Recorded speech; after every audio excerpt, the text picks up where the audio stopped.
Well, Tyler, we are on to week 3 of the college football season right here on the College 12 Pack.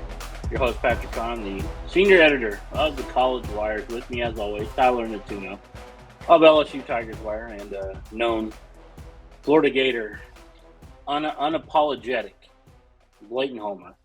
I blatantly homer on my tech team, so I don't know about I'm that not one. knocking you. I'm not knocking you. It's interesting when we look at, earlier this week we already looked back at games reviewed. Today we're going to preview some games. We have about 11 games we're going to get to.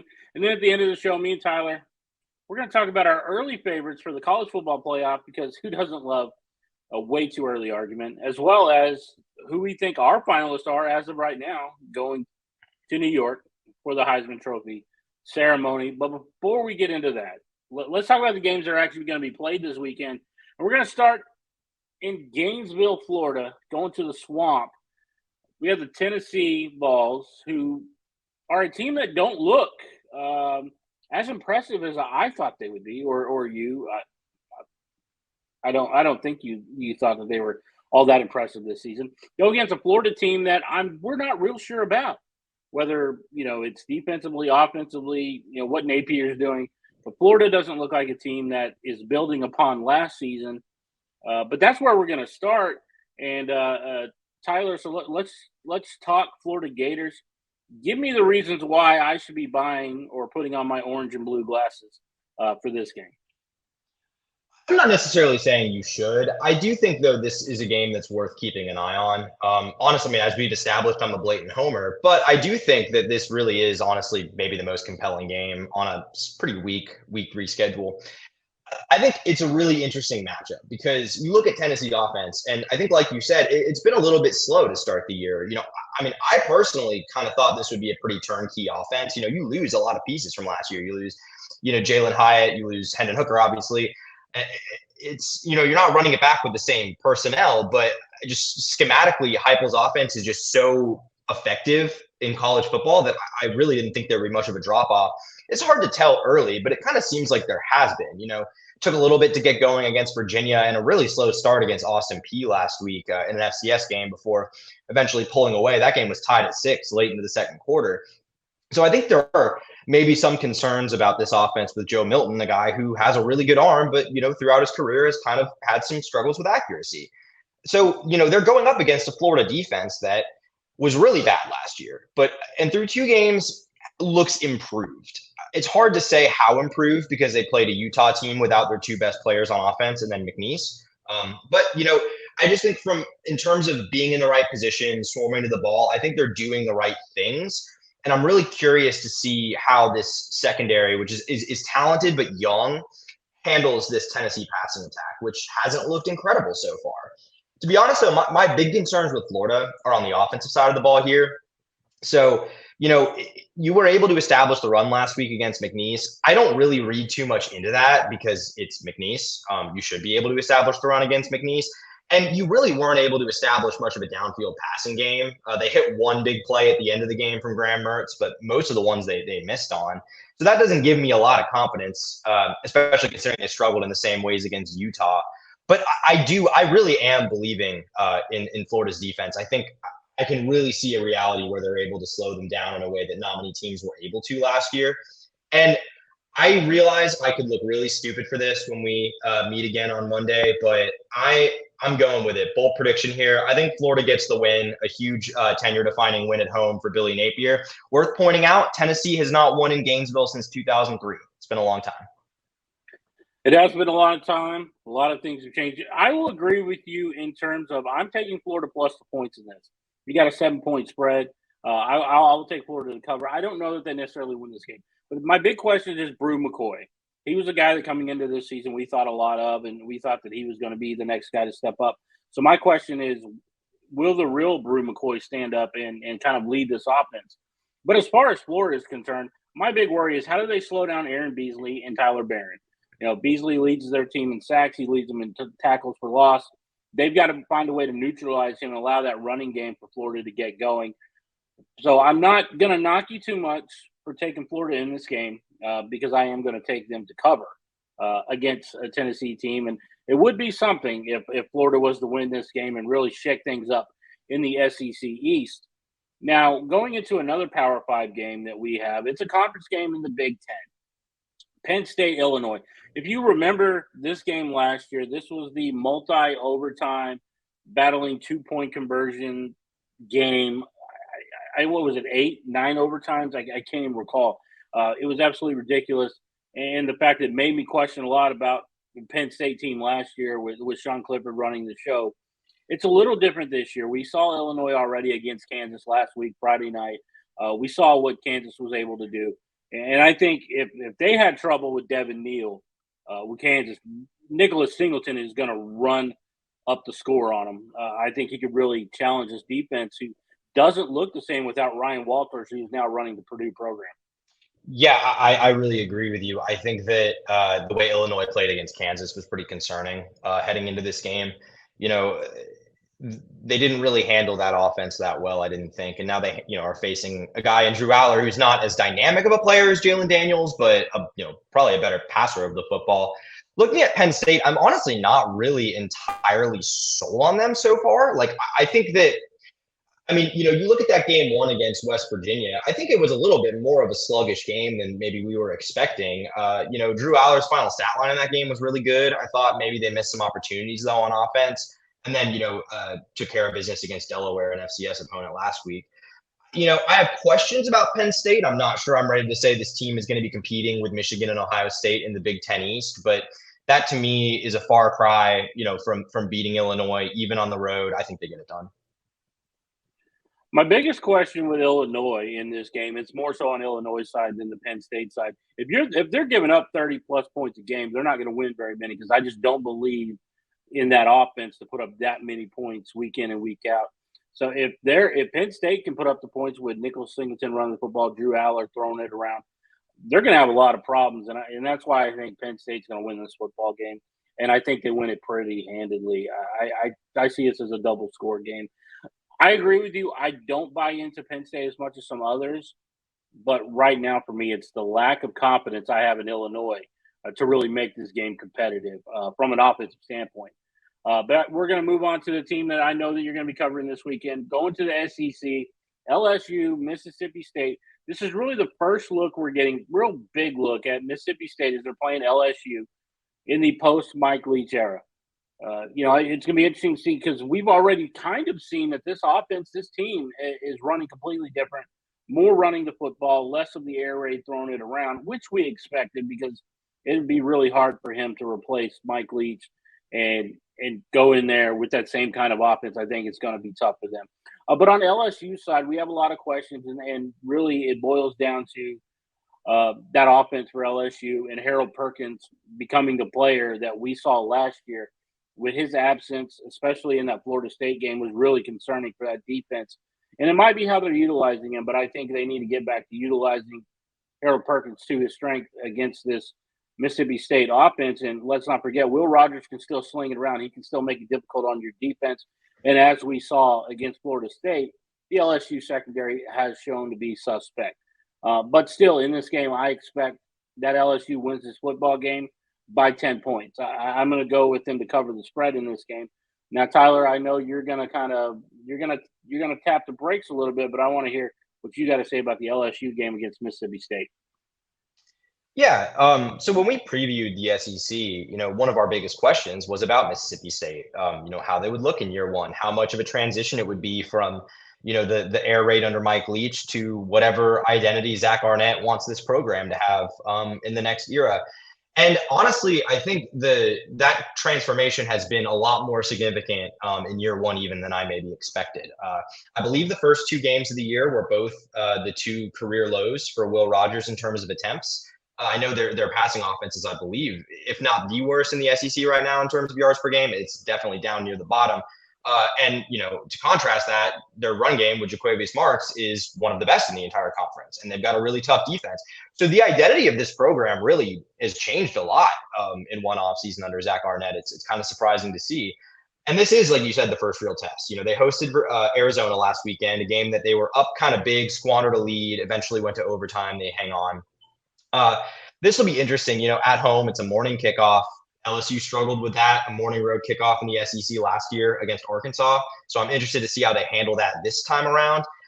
I think the problem in this game for Mississippi State, is that I think their new identity might be conducive to winning big games in the SEC, but I think it is kind of a bad matchup in this particular game because of the way LSU's built on defense. Like you said, the secondary is a cause for concern after the way they played against Florida State. The front seven, really not so much. Mason Smith missed that game. He's back now, played a small role last week. I expect that to kind of increase this week. And then, Harold Perkins, if you didn't watch the game against Grambling last week, which I wouldn't blame you if you didn't, he actually, most of his snaps came off the edge. So it seems like they're already sort of backtracking from that off-ball coverage linebacker experiment. We'll see how much he does this week against Mississippi State. But I think, LSU offensively, they couldn't run the ball against Florida State, but they were down some guys. Logan Diggs, who didn't play in that game, Notre Dame transfer, led the team in rushing last week. He looked really good. Armani Goodwin coming back from injury, going to make his season debut. And John Emery Jr., who was unavailable for the first 2 games, is also coming back. So I think this is just an LSU team getting back to full strength, even on the road. I don't love that 10-point spread because that's just a lot of points on the road in the SEC. I think they win. I don't think LSU covers, though. Either way, we're on the same page here. We're going LSU in this game against Mississippi State. I just think the talent level and what Jaden Daniels can do, running the football, throwing the football, guiding that offense. I'm buying into them, and Malik Neighbors, I think, does fantastic. All right, now we're going to go to the backyard brawl. We have West Virginia Pitt this weekend in Morgantown. Here's my thing. We know that Neil Brown is on the hot seat, so he needs to have a good performance this week. But I will say, going into this game, I actually feel better about West Virginia than I did a week ago based on how they played against Cincinnati. Corey Kiner, the former LSU running back who transferred back home to go to his home state, he really took advantage of that Pitt defense. And if C.J. Donaldson Jr. gets rolling in this game, I think he and Garrett Green, who can run the ball a little bit, much like Emory Jones, former Florida Gator, I think you know a little bit about him, what they were able to do against that Pitt defense gives me some confidence in West Virginia. Do I think that they're going to win this? I'm not ready to say that yet. I still think Pitt wins this football game ultimately, but I think it's going to be a lot closer than many people had initially thought going into the season based on how these two teams are performing. Yeah, obviously a game that has a lot of history, a lot of animosity on both sides. So kind of expect it's going to be wild, maybe a little bit chippy, that kind of thing. I think that Pitt is probably the slightly better team still, but I do agree that performance against Cincinnati was concerning to me. It wasn't a blowout by any means, but they also really just weren't particularly competitive in that game. And I think, like you said, West Virginia does have some things that kind of scare you. And I just look at this offense for Pitt. Phil Jurkovich was fine in that game last week, but it's just not a very prolific offense. It's nothing like what we saw that year with Kenny Pickett, and it really hasn't been since. I think this is a really important game for both coaches. And I think West Virginia really can't afford to lose this game. I do think I'm going to lean towards Pitt, though. Yeah, I think going with Pitt is the smart pick here in this game. But at the same time, there's a lot of concern for both teams. And Phil Jurkovich is not a quarterback that I'm going to be too worried about week in and week out. But ultimately, when you look at who's the better coach team, I'm going to go with Pat Narduzzi's group over Neil Brown, who's already feeling the heat this season. As we go back to the SEC, and particularly the SEC East, we're going to talk about South Carolina facing the two-time defending national champion Georgia Bulldogs, who don't look as strong this year. We saw – you can go back. I know they took care of business against Ball State, but no team was scoring for an entire quarter. And I think South Carolina is a team that can give them a lot of trouble when you look at some of the weapons they have offensively. A well-coached football team under Beamer, who has his own brand of Beamer ball. Really looking at this game as a potential huge test for a Georgia team who 2 weeks into the season aren't near as dominant as I thought they would look coming out of the gate. Mm-hmm. Yeah, I agree with you that Georgia has not looked maybe the way you expect them to. I don't want to read too much into that because I feel like that's just kind of this Georgia team's MO. If you'll remember last year, they had a pretty sluggish game against Kent State too. Granted, pretty good Kent State team with a Sean Lewis offense that spoiler alert, looking pretty good out in Boulder right now.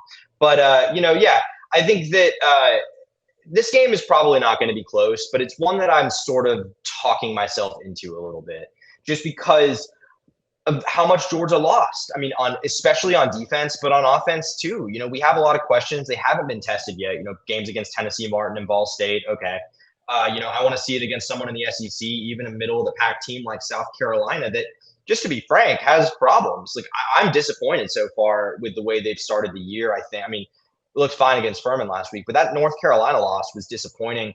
They struggled against that defense. And I think we thought maybe North Carolina's defense had turned a corner, but after the way it played against App State last week, I don't know. The fact that South Carolina couldn't finish drives in that game and get the ball in the end zone is really concerning, going up against a Georgia defense that is going to be a lot better. But the South Carolina offense does have explosive potential. And that's what kind of makes this game a little bit interesting to me is, can Spencer Rattler hit a couple of those big plays, keep them in the game, maybe put some pressure on Carson Beck that he hasn't seen yet as a starter, force him to hit some big throws. Maybe it stays interesting. The spread here is huge. I mean, I don't think Georgia's going to cover it. It's like 27 points or something like that. It's hard to believe. But I don't think they win, but I'm just curious if they can keep it interesting. Yeah, it's strictly from an entertainment perspective. It's strictly from, how does Carson Beck handle his first bit of adversity, if there is any in this game? They've been able to get by lesser opponents, but I really want to see what Spencer Rattler could do. A guy that we expected to kind of return to his early form from Oklahoma, his redshirt freshman season. We haven't really seen that Spencer Rattler yet. We've seen flashes of it, but I'm hoping to see a lot more of it. And speaking of that North Carolina team, that's where we're going next. Is we're talking about a Big Ten matchup, Big Ten versus ACC.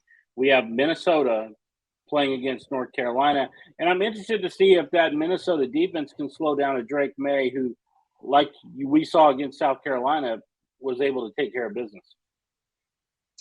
Yeah, I think last week I kind of talked about Illinois, Kansas being the contrasting styles game that I was really interested in. To me, this is the contrasting styles game of the week in week 3. You look at a Minnesota team that, plays just a really physical brand of football, kind of do the same thing every year. They looked the part against Nebraska in week 1, won that game 13-10, I believe. I think that, versus a North Carolina team that obviously can move the ball and score very quickly with Drake May. Drake May, I think, has been a little bit shaky to start the year. Had a couple of interceptions in the South Carolina game. I thought missed some plays in the App State win. But obviously, still a lot of high scoring potential from that group.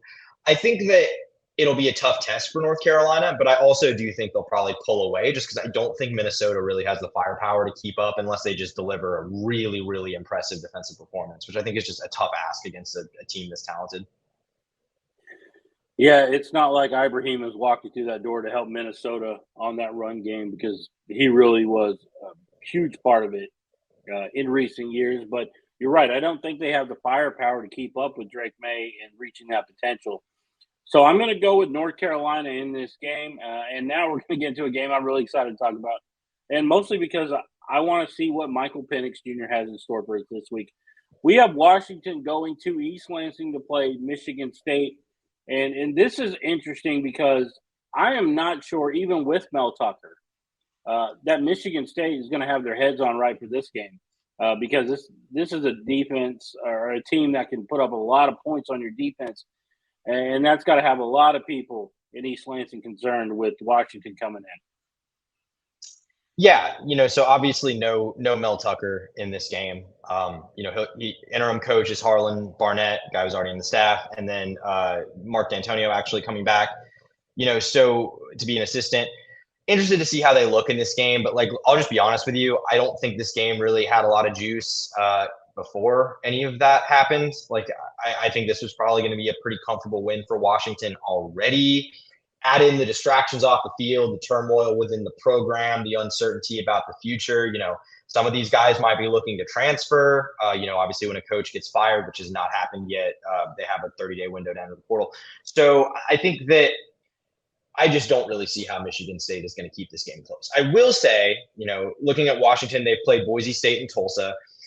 Michigan State, not a great defense, but still a Big Ten defense. Probably going to be the toughest test that passing offense has faced so far, but I don't think it's going to be enough to slow down what has been, probably the best passing attack in college football the last 2 seasons. Go ahead and put me down for the lock of the week. Washington by 2 touchdowns over Michigan State in this one. I think they're easily going to cover the spread on this because the lack of offense and the inability to really slow down Michael Penix Jr. and that 3-headed passing attack. And let's not forget, they can run the football as well. So for me, Tyler, it's going to be the 2 touchdowns at least in this game. Yeah, I fully agree with that. I think that's a pretty safe lock of the week pick. I'd be very surprised if Washington does not win and cover. Well, then that takes us to a rematch from last year in Provo, Utah. We have BYU going to Fayetteville, however you want to say it, going to Fayetteville, Arkansas to take on the Razorbacks, looking to kind of return what was happened to them last year. Arkansas came in, had a 24-point outburst in the second quarter of that game in Provo to comfortably lead and win that game 52-35. Are we expecting another high-scoring affair like that, or does Slovis have enough offensively to keep up if Arkansas is able to put some points on the board? Spoiler alert, I think no and no. I think Arkansas, veteran team, came in with some pretty high expectations because of what they return, and sort of a leverage year for Sam Pittman to kind of show where this trajectory is heading. Haven't really been tested yet. A little sluggish last week against Kent State, who's maybe one of the worst teams in the FBS. It's not the most encouraging result there, but also it's not like BYU's had particularly encouraging results. I mean, week 1, they win 14-0 against Sam Houston State, a transitional FBS team in its first game up at this level. Last week, they kind of played with their food a little bit against Southern Utah, eventually pull away, no problem. I don't really believe in Keaton Slovis, if I'm being honest with you. I think that this game being on the road would make it a lot tougher for BYU. I think KJ Jefferson and Rocket Sanders kind of finally have that game that you've been waiting for where they look the part. First real test for them, but I think they're going to pass it. This is my lock of the week, actually. I think Arkansas wins this game pretty easily. I think I'm going to go with you on this one, Arkansas, in this one. I don't think offensively BYU they haven't shown me anything yet that leads me to believe that they have it in them to take them out this week. Moving on to this next game, we have Georgia Tech, Ole Miss. Now, Ole Miss was a team that I took last week to cover and to beat Tulane, which I was correct as they pulled away late. A lot of that had to do with the fact that Pratt was not playing. I don't know if Pratt made a difference in the win-loss, but I think that game would have certainly been closer. Going into this week with Georgia Tech, I think they're a much improved team from a year ago. They don't have Jeff Sims costing them games. Shout out to the Nebraska Cornhuskers for taking that one on. But I'm really looking at this team. I think Haynes King, he looks really good. Now that he's not under Jimbo Fisher, he's looked a lot better this year. Already thrown 7 touchdowns in the first 2 games of the season. I think offensively they have enough to kind of keep up with a team in Ole Miss who does have trouble with turning over the football. Specifically, Jackson Dart. We've seen that in the last year or so. So looking at this game, I think it's going to be a lot closer than a lot of people are anticipating. But I'm going to go ahead and throw it in there. This is my bold prediction. I'm taking Georgia Tech to beat Ole Miss this weekend. Yeah, I like kind of where you're thinking with that pick. Georgia Tech, I don't know quite what to make of this team, which I think is the case for a lot of the teams sort of in the middle of the pack in the ACC. It's hard to know. I mean, they lose that shootout week 1 to Louisville, a game where I think they looked really good, all things considered. I agree with what you said. I think that it's pretty clear already that Haynes King is an upgrade for Brent Key this year at quarterback. I think that raises this team's ceiling quite a bit. I think that's been backed up by what we saw Jeff Sims do in his Georgia Tech career and what we've seen from him this year at Nebraska, like you talked about. I think that it's pretty obvious that this is an improved Georgia Tech team offensively. We'll see about the defensive side of the ball because they kind of struggled in that Louisville game, which is concerning to me against an Ole Miss team that's really explosive, with great run game, Quinshon Judkins. Jackson Dart did struggle with turnovers last year. I think he's looked a lot better, though, to start this year. I mean, it's pretty clear that Lane Kiffin didn't have a ton of confidence in him this offseason because I don't know how else you would explain taking a multi-year FBS Power 5 starter and a former 5-star, redshirt freshman transfer Like, they obviously were trying to test him. He won that job. He's held it down so far. I think Ole Miss looks really good. That win over Tulane was impressive, even without Michael Pratt. I think this game could be close. I like your bold prediction pick, but I do think Ole Miss gets the win. I mean, it's tough to go against Ole Miss. Lane Kiffin has shown that he's able to get it done year in and year out, regardless of the quarterback, whether it was Matt Corral, Jackson Dart. I mean, there might be an opportunity for Spencer Sanders or Howard if there's injuries or just struggling. But I just really like an improved Georgia Tech team who I think could have won that game against Louisville. Just didn't go their way, but they've got a lot of weapons. Now we're going to head to the Big 12. Now, this is a game that's interesting because you have TCU led by Sonny Dykes going up against Dana Holgerson, who's leading the Houston Cougars. These two guys were on the staff under Mike Leach in Lubbock at Texas Tech. So it's really interesting to bring these two guys together. But here's another interesting plot point. If Dana Holgerson puts out another dud this week, as he's had the last 2 weeks, we might be moving him above Neil Brown as the number one head coach on a hot seat going into week 4. In week 4, Houston has to play Sam Houston State. Probably not going to mess with them too much. But they have Texas Tech coming up in a couple of weeks. And then things are really going to get exciting as conference play kicks up. So for this game, I really think that Dana Holgerson has to send a message that he's going to be in play for quite a while. Yeah, sticking with the superlative themes here, I kind of just got this game. This is my bad vibes bowl this week. I think whoever loses this game is not going to be feeling very good. I think looking at TCU, I think we sort of overreacted a little bit to that Colorado game. I mean, look, they didn't have any film on that Colorado team. That Colorado team was better than all of us thought they were going to be. Probably everyone except for Deion Sanders was wrong about what that Colorado team was going to be. So I don't really blame TCU for getting punched in the mouth a little bit in a game, by the way, that they still could have very easily won. So I'm not too down on TCU in a year that we expected them to take a step back. But losing this game, I think, would be a lot worse. I mean, not like Sonny Dykes is in trouble or anything, but it would kind of signify that this team is heading towards a pretty big step back, I think, especially with just where Houston's at. And where Houston's at is not in a good spot. Losing to Rice last week really might have accelerated everything as far as Dana goes. A guy that really just hasn't worked out the way it looked like it would when they hired him and made him a really highly paid coach by G5 standards at the time. I mean, if you drop this game to TCU, you're 1-2. I mean, already in Big 12 play, one game down. The vibes are going to be so bad for Dana. I think you're right that he probably wouldn't survive very long.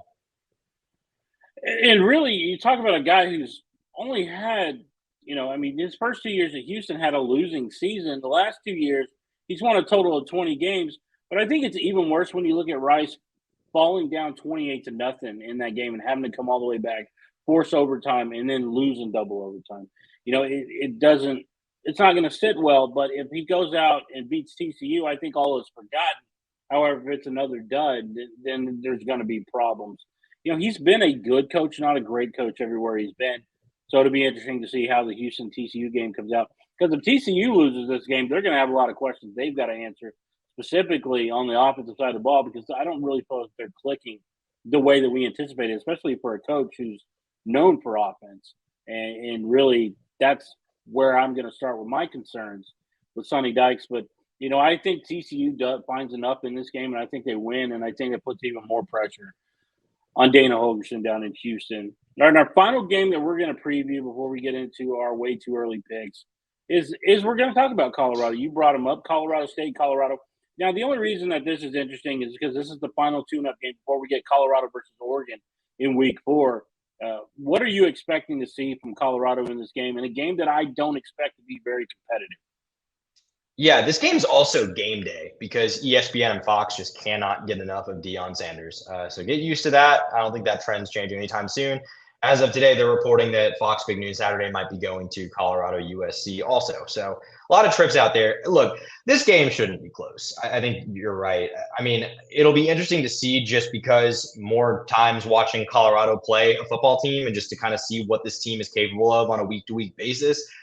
But look, Jay Norvell, good coach at Colorado State. I think that program has a lot of potential, but they're not operating at that level right now. Game one lost pretty bad to a Washington State team that is not, I don't think, as explosive as Colorado is. I mean, the final score wasn't that bad, but it kind of took a fourth quarter explosion from Colorado State to make that final score respectable. I don't really see any way they keep this one close. They're just going to be so overmatched at the skill positions in this game. I'm with you. I think this is more about more eyeballs on Colorado, like you said. They're going to probably be out there for the USC game, which happens the week after they play Oregon. So we're going to find out real quick how serious this team is. And really, right now, I think a lot of people are excited because it's the new hot brand out there. We see it time and time again where a team gets hot and really the media companies such as ESPN, Fox just pound it into the ground. I mean, that's why there's a lot of exhaustion about the SEC because they get sports down people's throats, and we're going to see that in the coming weeks. But with that being said, I still think this will be entertaining, and it'll be fun to hear what Dion has to say after the game as they head into next week against Oregon. That's going to be a fun one for us. All right, Tyler, let's get into our way too early picks here. Let's start with Heisman candidates. I want to know your three. I'll give you my three, and then we can begin that discussion. Yeah, so my three, I mean, starting at the top, pretty obvious, I think. It's Caleb Williams. Look, I think that the Heisman voters will legitimately be hesitant to give the Heisman to the same player for the second year in a row. Like, I think if there's another deserving candidate that there's even a legitimate argument for over Caleb Williams, I think they'll get it. But right now, the way he's looked through the first three games, if the season ended today, I think I would bet on him winning it again. So that's why I've got him at the top of my list right now. And number two, I've got Michael Penix Jr. And just because I want to kind of compare these two guys, I'll go ahead and tell you at three, I've got Jordan Travis from FSU. I think the reason I think both these guys are on really explosive offenses, are going to put up some great numbers this year, potentially, on playoff teams. But the reason I've got Penix ahead of Jordan Travis is kind of twofold. Just because I think the Washington offense puts him in a position to produce a lot more than the Florida State offense will for Jordan Travis. I mean, Washington led the FBS in passing yards per game last year, doing so again through the first couple of weeks this season. So if that trend continues, he's going to have just a prolific passing season. And also, I think when you look at the Washington schedule, they've got a lot of big time games. They got games against like USC, against Utah. There's going to be a lot of ranked games that put him in the spotlight. And I think it'll just give him sort of more of an opportunity to assert himself on a national stage. I can't disagree with any of that. I think those are sound picks, Tyler. I'm going to go differently because, you went first. You took Caleb. You took Penix. You took Jordan Travis. Completely understand with those.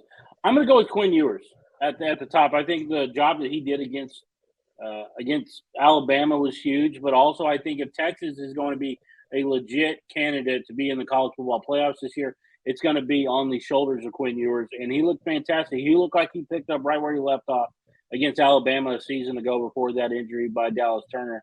But looking at them, that's why I'm going with Quinn Ewers number one. And a lot of times these Heisman polls are all about, or Heisman finalists are all about the quarterback. And I would go with Drake May just based on where we think he'll be. However, I'm going to go with one of the most dynamic players in the country, Marvin Harrison Jr. at Ohio State. It's going to be a little different this year with Kyle McCord as his quarterback, but he's still dynamic, as we saw with the 71-yard touchdown last week. He can still put up plenty of points on the board. And you can ask George about just how impactful Marvin Harrison Jr. is. That's why I'm going with him in my number two spot.